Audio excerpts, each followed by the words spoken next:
Hello student, आज की इस वीडियो में मैं बात करूंगी डिटरमिनेंट्स के एक बहुत ही इम्पॉर्टेंट टॉपिक की, जिसमें हम सॉल्व करते हैं non homogeneous solution.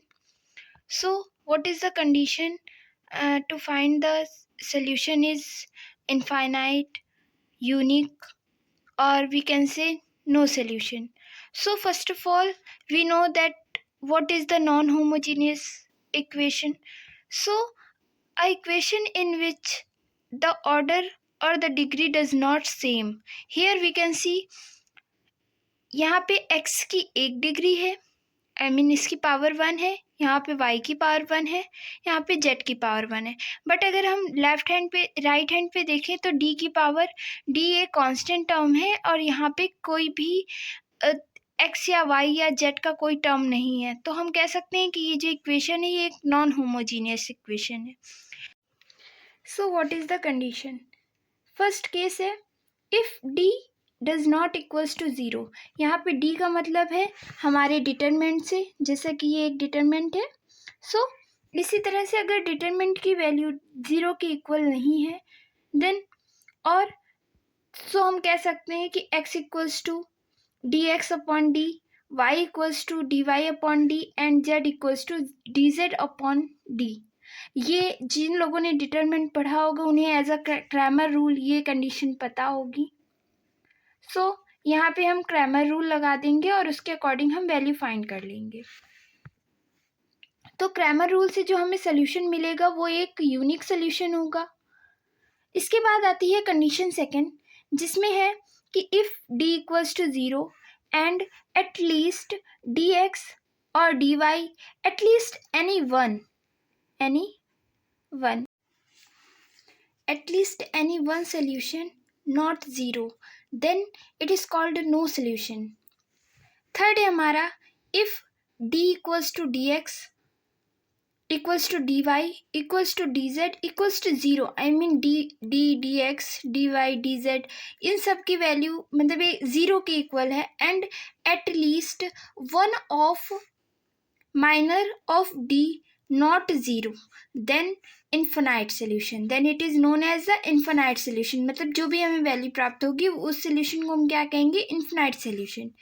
And the fourth one is if d equals to D X equals to D Y equals to D Z equals to zero, D X D Y D Z की value zero है और d की भी value zero है and at least one of the minor are zero, then it is known as no solution. अब बात करते हैं होमोजीनियस सोल्यूशन। सो सबसे पहले हमें पता होना चाहिए कि होमोजीनियस इक्वेशन क्या होती है। होमोजीनियस इक्वेशन जिसमें जो x और y और z, यहाँ पे z होगा, z की जो डिग्री है वो सेम होनी चाहिए और इक्विवेलेंट में 0 होना चाहिए।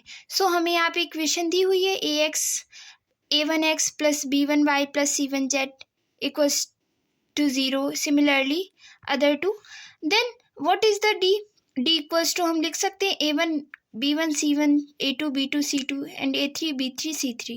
so what is the condition? Condition first क्या होती है? कंडीशन फर्स्ट कहती है कि if d does not equals to zero then, और यहाँ पे हम कह सकते हैं और x y और z इन तीनों में से अगर ये तीनों ज़ीरो हैं then is called zero solution, unique solution और ट्रिवियल सोल्यूशन। सेकंड कंडीशन क्या कहती है कि if d equals to zero, हमारी डिटरमिनेंट जो ये डिटरमिनेंट है अगर यही ज़ीरो है then it is known as infinite solution, non zero solution और नॉन ट्रिवियल सोल्यूशन। अब डिटरमिनेंट में कुछ इम्पॉर्टेंट टर्म हैं जो इन इक्वेशंस में जो सोल्यूशन हमें मिलते हैं उसके लिए यूज़ किए जाते हैं। फर्स्ट है अगर हमें इन्फिनाइट सोल्यूशन मिलता है या इन्फिनाइट सोल्यूशन सॉल्व करके आता है तो उसे हम कहते हैं इनडिटरमिनेट सोल्यूशन। ओके, सिमिलरली अगर हमें यूनिक सोल्यूशन मिलता है तो उसे हम कहते हैं डिटरमिनेट सोल्यूशन एंड अगर हमें नो सोल्यूशन की कंडीशन मिलती है तो उसे हम कहेंगे इनकंसिस्टेंट सोल्यूशन। और अगर हमें सोल्यूशन मतलब जो भी हम इक्वेशन है वो उसका सोल्यूशन एग्जिस्ट करता है तो उसे हम कहेंगे कंसिस्टेंट सोल्यूशन। देन इसके बाद हम बात करेंगे how to solve infinite solution. Means अगर हमें इक्वेशन दी गई है तो हम उसमें से इनफाइनाइट सोल्यूशन किस तरह से फाइंड करेंगे। तो चलिए देखते हैं हम। फॉर एग्जाम्पल हमें ये इक्वेशन दी हुई है। सो फर्स्ट इक्वेशन है x plus y plus z equals to 6। Second equation है x plus 2y plus 3z equals to 14 and third equation है x plus y plus 7z equals to 30। So हम क्या करेंगे, हम पहले इक्वेशन फर्स्ट और second को सॉल्व करेंगे। सेकंड इक्वेशन को फर्स्ट में माइनस करेंगे तो हमें मिलेगा y plus 2z equals to 8। Similarly हम जब सेकेंड और थर्ड इक्वेशन को सॉल्व करेंगे तो हमें y plus 2z equals to 8 मिलेगा। तो हम देख सकते हैं कि यहाँ पे ये इक्वेशन जो हमें फर्स्ट और सेकंड को सॉल्व करके मिली है वो, और जो सेकंड और थर्ड को सॉल्व करके मिली है वो, आपस में दोनों सेम है। तो हमारी जो कंडीशन है, जो हम इम्पॉर्टेंट कंडीशन आपके साथ बता रहे हैं वो क्या है कि if both are same, means हमें जो इक्वेशन मिली है, if both equations are same, if both equations are same then solution is infinite। Means हम इस तरह के सोल्यूशन को क्या बोलेंगे, इनफाइनाइट सोल्यूशन बोलेंगे।